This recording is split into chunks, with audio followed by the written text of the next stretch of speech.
Okay, after weeks of testing and diving into every single class and how they're performing on the PTR, in today's video we got 11.1's best classes overall right now. It's important to understand this isn't one spec individually, it's about the entire class as a whole and how they're performing based off their damage capabilities, tanking, and healing. Don't forget, if you're looking for an easy way to find your runes or level up quickly in all versions of World of Warcraft, click that link in the description below to get the Rested XP guide. It's literally the best guide out there for World of Warcraft. I promise you won't be disappointed. Click the link, support the channel, gain rewards. Starting off, we got the Holy Judgment Seeking Paladin. Yeah, for a while now, everyone knows that Paladin has been doing very well, and sadly, the only spec keeping it back has been Holy, but now Holy Paladin's definitely seeing some changes heading into the new patch. They're getting a nerf to, Blessed Assurance and a nerf to Hammer and Anvil, which reduces the power of their Lightsmith playstyle. And this essentially means that Avenging Crusader builds come into play again, which, I'm going to be honest, a lot of the top players actually like. Holy Shock is getting a nice buff. Holy Light is receiving a substantial buff as well, and it makes it more valuable and, as an emergency heal and way more consistent than usual without the need of proc. So yes, the Herald of the Sun playstyle is less affected by some of these nerfs, but the only issue is that it's very reliant on stacking your teammates for some of its AoE healing, performance to actually do well. Overall, though, I do think these changes to Holy Paladin push it towards more of a skillful, controlled healing style that actually rewards players who manage their spells carefully now rather than just relying on their passive. So they got better mana efficiency, and we all know Holy Paladin probably has some of the best utility out of any healer, a couple more viable playstyles, and a lot more consistency due to less, reliance on procs overall. Listen, I think Holy Paladin is one of the better healers. I just would like to see some better output with their healing on the PTR, especially when it comes to their DPS too, and they could shoot up to the S tier, in my opinion, if these things get buffed heading into the new patch. Protection Paladin, we all know, has dominated the ladder from midway point of Season 1 onward, and it's all for a really good reason. Their damage is insane compared to other tanks. They have incredible on-demand defensives. They have the best utility out of every tank in the game. They have fun build variety, great class fantasy. I mean, listen, you name it, this spec has it, making it my personal favorite tanking spec in the game. When it comes to heading into the new season, though, they're not really being left out of much. Yeah, their damage is taking a slight nerf, and there's some tuning here or there, but this spec is looking to pick up pretty much right where it left off of Season 1, easily being the number 1 or 2 tank so far on the PTR in a tight race with Vengeance Demon Hunter. At the end of the day, though, I personally think their defensive capability and utility overall does give them the edge, and if you combine that with their fun gameplay style and damage, I don't see how Protection Paladin isn't still the number 1 tank. And then lastly, of course, we got to talk about Retribution Paladin, one of the easier and safest picks for a class spec in the entire game. Overall, Rep Paladin has been such a staple as a DPS spec in the War Within because of what it brings. It brings all their blessings, their buffs. You got Battle Res, Dispels, Blessing of Sacrifice, Lay on Hands. They have very, very consistent DPS with their major cooldowns being in like a 30-second window. And then their consistent damage in the AoE packs makes them great for Mythic Plus. Listen, it's a very easy to understand rotation. It's just a couple buttons. Anyone can pick it up, and there's a reason why Retribution Paladin is one of the most played specs in the entire game. And it's because it's very straightforward, and it's just damn good. I will say, I don't love their pure single target performance in raids, but anytime there is some sort of AoE involved in a raid fight or Mythic Plus, the Paladin comes out swinging. They perform pretty well and stand out amongst some of the better, DPS in the game. From an overall standpoint, though, all 3 Paladin specs are looking great heading into the new season. And if you combine that with the fact that they have all 3 role types in the game, it's easily one of the most safe and best classes you can main in 11.1 by far. Moving on next, a massive surprise for being one of the best classes in the game for 11.1, we have the Monk. Believe me, I'm just as surprised as you because Monk as a whole is looking fantastic heading into the new season. The star of the show, though, for Monk, without a doubt, has to be Mistweaver. Overall, for Mistweaver Monk, you got to know the best thing about them right now is their output levels for damage as well as healing. On the PTR right now, they're phenomenal. They're one of the best in the game at just raw numbers, if not the best with their output. The biggest change, I would say, for Monk heading into the new season is the Invoke the Chi-Ji, the Red Crane change. Right now, their healing scales dramatically based on the enemy count. So in patch 11.1, they're working on fixing this by making, their healing more consistent, keeping the whole Gust of Mist thing strong even on a single enemy, which makes Mistweaver, much more viable in raid fights. You also have the Jade Empowerment and Awakening Jade Fire tweaks as well, which will make them good in more single target scenarios while maintaining strength in AoE. There's more to talk about, but overall, these changes look great for Mistweaver Monk heading into 11.1. They keep their strengths in Mythic Plus, which is great, while finally becoming more consistent in raids, and talent flexibility is improving across the board. Huge step in the right direction.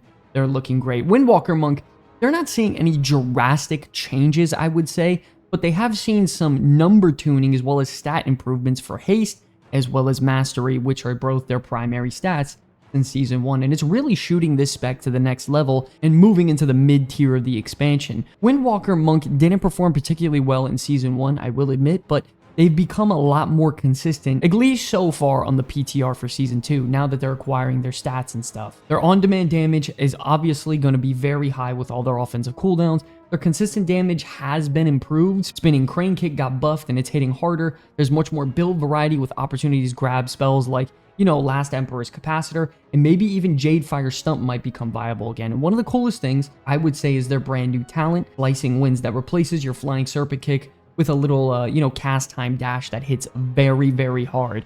I've been playing Windwalker Monk consistently since Warlords of Draenor, and playing them the last week on the PTR, it finally feels like they're getting some recognition, and the spec just feels very good to play right now, making them a big contender for one of the top melee DPS in the game. I do want to say with Brewmaster Monk, I don't think they're going to be reaching, great heights of excellence like Protection Paladin or Vengeance Demon Hunter, but I do think they're going to be floating around the middle of the pack somewhere, slightly behind Blood Death Knight.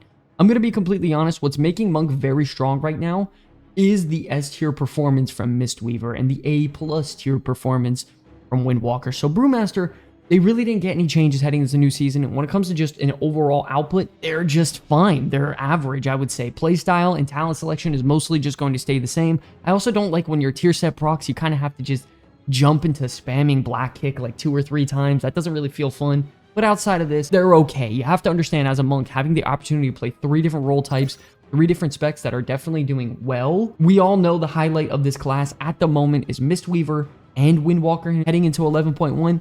But I do think Brewmaster can use a little bit of love, so hopefully they get some changes. Overall, though, I think Monk is going to do great heading into the new season. Moving on next, we have the badass undead juggernaut, the Death Knight. And man, listen, I've been waiting for Blood Death Knight to catch up to Unholy and Frost in the War Within, and it seems like they finally have. I've been playing the spec the last few weeks and having a blast doing so. I will say on the PTR, they do feel a lot better, especially due to their tier set giving them cleave, death strikes for that chunky blood shield now.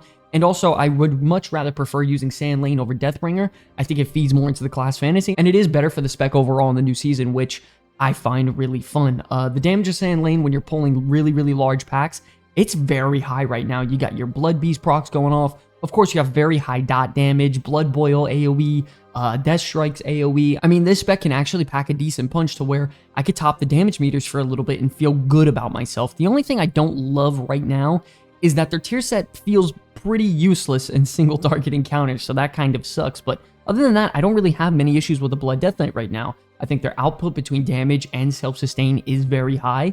I just think, of course, like usual, Blood Death Knight has a scaling issue in the very high end of keys, and we're going to see how that ends up next season. For both Unholy and Frost Death Knight, they didn't really get any changes heading into the new season at all. I think both of these specs were performing exceptionally well throughout all of Season 1, and they look to be doing the same through my testing on the PTR. For Unholy, they received minor nerfs to their single target output, I think like last week, to Death Coil and stuff, but the main issue is that Sand Lane Unholy Death Knight is performing very well right now, but we all know that the spec is mostly RNG based. You have some pulls where you're blowing things up and you're annihilating the damage meters, and then you have other pulls where things, seem a bit slow. I do think they need to work on Unholy Death Knight's single target when it comes to a Mythic Plus build perspective, but generally, this spec is going to do very well, and I think it's surely going to be above average when it comes to melee DPS. Additionally, though, Frost Death Knight is another example of a spec that is looking to perform very well. We all know they dominated throughout Season 1 in Mythic Plus, and I'll say up front that it doesn't look like they're going to be as good as Season 1, but I absolutely believe that Frost Death Knight is still going to be fantastic in terms of performance and output compared to a lot of classes out there. When Frost Death Knight has all their cooldowns up, you got your Breath of Sindragosa and everything rocking and rolling, they're incredible in almost every scenario. The main issue, we all know, Frost Death Knight is still, once again, their consistency is low outside of these windows, and it's the personal main reason why I like Unholy Death Knight a little bit better. Either way, though, for all three of these specs, I'm really liking Death Knight right now. They have a badass theme. They're all in a really good spot and absolutely above average and amongst some of the best in all their respective roles. Sure, there are a couple specs out there that do things a little bit better, but if we're basing it off the class overall, Death Knight is in a great spot, man. One of the safest classes you could play for Season 2, and I expect them to perform well. Next up, we have our pure DPS caster, the Mage. Now, I have a mantra that I pretty much live by in World of Warcraft. One spec for Mage is typically meta throughout a season. I don't think I've ever played through a time where all three Mage specs were horrible. This class is constantly getting changed and updated by Blizzard. So in my opinion, Mage is always a safe and solid choice. Right off the bat, though, starting with Arcane, they've kind of fallen pretty hard from grace since the very beginning of Season 1 in the War Within, where they were dominating for a couple weeks. And ever since then, they've been slowly dropping down. Heading into 11.1, I think Arcane has a couple build options that are pretty solid for whether it be pure single target or pure, AoE damage. The problem is that there really isn't an in-between. Their priority damage on specific targets while you're, trying to cleave ends up suffering if you're too AoE heavy. And I think that's a problem with Arcane right now. I think their damage has been a bit more consistent outside of these cooldown windows in 11.1 as well. I mean, they've been buffing the hell out of Arcane Barrage like every other week, so I think that's good.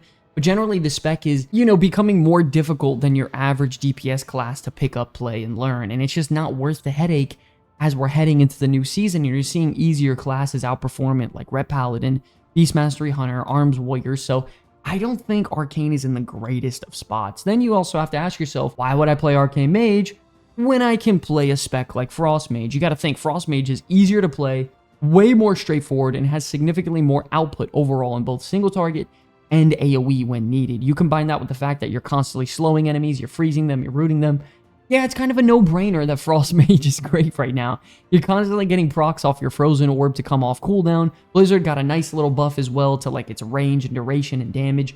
Wintertide stopped getting consumed by Glacial Spike, so now your Glacial Spike's priority damage is much higher. Pretty much everything about Frost Mage is getting improved heading into the new season, where they were already performing very well in Season 1. You combine that with the fact that I think the higher the level the key, the more difficult the content, Frost Mage excels even more because mobs have higher health pools that allow you to dive into your rotation longer, and when you're in a longer rotation with Frost, you get more Blizzards, more Frozen Orbs being cast, and you're just dealing way more damage. So I really like Frost Mage in Season 2. When it comes to Fire Mage, however, personally, I do like them more than Frost. I think they end up excelling in the late game and the higher keys better. And I think when you combine a solid group comp with some big juicy pulls and you use your combustion windows properly, dude, it is so much fun when you're in a great group with Fire Mage and you're in those higher keys. You're just exploding everything around your enemies. They have fantastic single target damage, fantastic AoE burst potential, great utility, incredible defensives.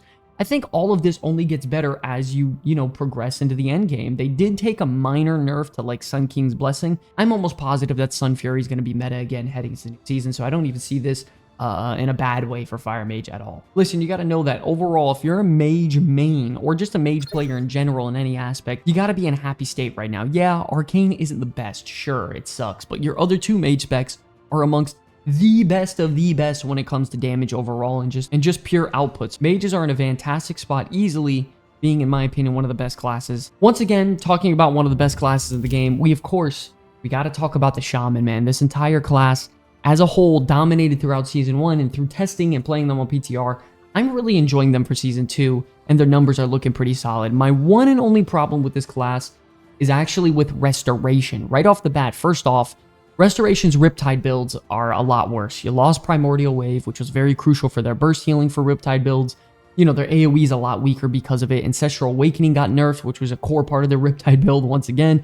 Ancestral Guidance got removed, and their tier set just doesn't feel good for them at all, considering, it triggers when allies drop below 40% health, but doesn't really incentivize good gameplay to avoid players getting that low. Not only that, the 4-piece bonus requires you to have Healing Rage, which doesn't really feel good to, cast in, a raiding environment when typically players are scattered all over the place. Even after all this, though, the number one issue for me when it comes to Resto Shaman is that their output is just low and their mana sustain is by far the worst in the game. They have severe mana issues so far in Season 2, And I'm not gonna lie, they're in a rough spot right now. They remove key talents, they have a weak tier set. I'm not loving them, and they're struggling right now. I'm hoping they get some buffs, because if they end up doing well, Shaman as a whole will probably become the best class in the game. I will say the saving grace of this class are their other two specs. We got to talk about Enhancement and Elemental. With Enhancement, right off the bat, they have 2 hero talent trees that are phenomenal, a ton of build variety, and quite literally their DPS output is so far ahead of everyone else's, except for maybe Beast Mastery right now. They got some nice updates to their talent tree, making things a lot more linear as you can progress through them. You got some nice buffs to their other abilities like Storm Strike, Lava Lash, Crash Lightning, and overall, Enhancement is quite literally getting improved from Season 1, which is insane because if you think about it, they dominated all of Season 1. So in Season 2, they're looking fantastic. And overall, I am loving Enhancement right now on the PTR. For Elemental, it's kind of the same story as Season 1. Ever since the rework for this class near the anniversary event, they've had a little bit of consistency, struggles when it comes to their DPS. But let me tell you, when this class pops Ascendance, their damage is insane, easily amongst some of the highest in the game by far. You're duplicating all your spells, you have tons of Elemental Blasts going out to keep you buffed up with all those stats, Earthquakes going all over the place to knock enemies down, dealing nice AoE damage, you're spreading your Lightning Rods, you're spamming those Chain Lightnings, and everything is just melting around you. Outside of these windows though, I will say their damage is a little bit struggling on a consistency side, but either way, it's still above average, so it's a very fair trade-off. Like usual though, you gotta know that Shaman, they bring a shit ton of utility across the board. They have the lowest cooldown kick in the game. You have your AoE capacitor totem. You bring a raid buff now. The only thing that Shaman needs right now is restoration to pick up a little bit, better on the performance side. And I think this class overall can be S tier. Nevertheless, though, I still think this class is going to be great, and Elemental and Enhancement are carrying it. And finally, we do have an honorable mention here, and that is going to go to the Evoker. Now, I know, believe me, I don't really like bringing it up, and the reason because of this is we're going to be talking about Augmentation. Augmentation Evoker is still absolutely S+ tier. I personally, I'm in vote for them just completely reworking and overhauling the spec and making it like a caster that focuses on like time and earth-based magic to deal damage, but that's probably not going to happen. It's the only class in the game that revolves around buffing your teammates and increasing their damage, and it's no doubt they're going to be S tier week in and week out, season in, season out. So the nerfs to this class, they really just don't matter. They're still dominant, and they're always going to stay that way. This also leads me to an next point where, because Augmentation is so strong, it lowers the value and pick percentage Devastation Evoker. You got to know right now in the PTR, Devastation doesn't really have many problems when it comes to their damage output. They're amongst some of the better specs in the game. They deal fantastic raw damage when it comes to AoE and single target. We just always have the issue of why would you play Devastation when you could be playing Augmentation and just outperform it. When it comes to Preservation Evoker, they did great throughout most of Season 1, and I don't think their output is a problem at all. They heal at a very high level. It just requires your teammates to sort of understand how your class spec works. Their healing capabilities can be very high if your allies are clumped up and grouped up together and not so spread out. And this is just, a quick TLDR of Evoker overall. We just wanted to make it an honorable mention because I do think all 3 specs are doing pretty damn well. I just hate the fact that Augmentation is always going to be meta no matter what, and it's lowering Devastation down a little bit. But yes, ladies and gentlemen, that is going to wrap up our video on the best classes so far you could main. And remember, this isn't just one spec individually, it's the class as a whole, what they brings in terms of utility, their damage, healing, or taking capabilities at the current moment on the PTR. We do have just a few weeks until the new season, so we are going to be posting some more content soon. I hope you guys enjoyed the video until the very end. My name is Sky from the Comeback Kids, and I'll see you all in the next one. One last note we wanted to make: if you're looking for a guild or people to progress through Mythic Plus with or raid with next season, the Comeback Kids are recruiting, and any and all players are welcome to come on down, play with us. We're looking to fill out some new members for the raid. Oh my god, we fucking did it. Oh my god, let's fucking go, bro. Let's fucking go. That's how that shit gets done. If you're on the Horde, you can simply just go to the guild tab and search up the Comeback Kids, and we should pop up. Make sure you do have the guild size on any so you can actually see us. Either way though, if it doesn't work, you just use the Discord link in the comment section below, hop in there and verify, get yourself in, and then we can get you invited by you posting your name and server under the guild invite tab.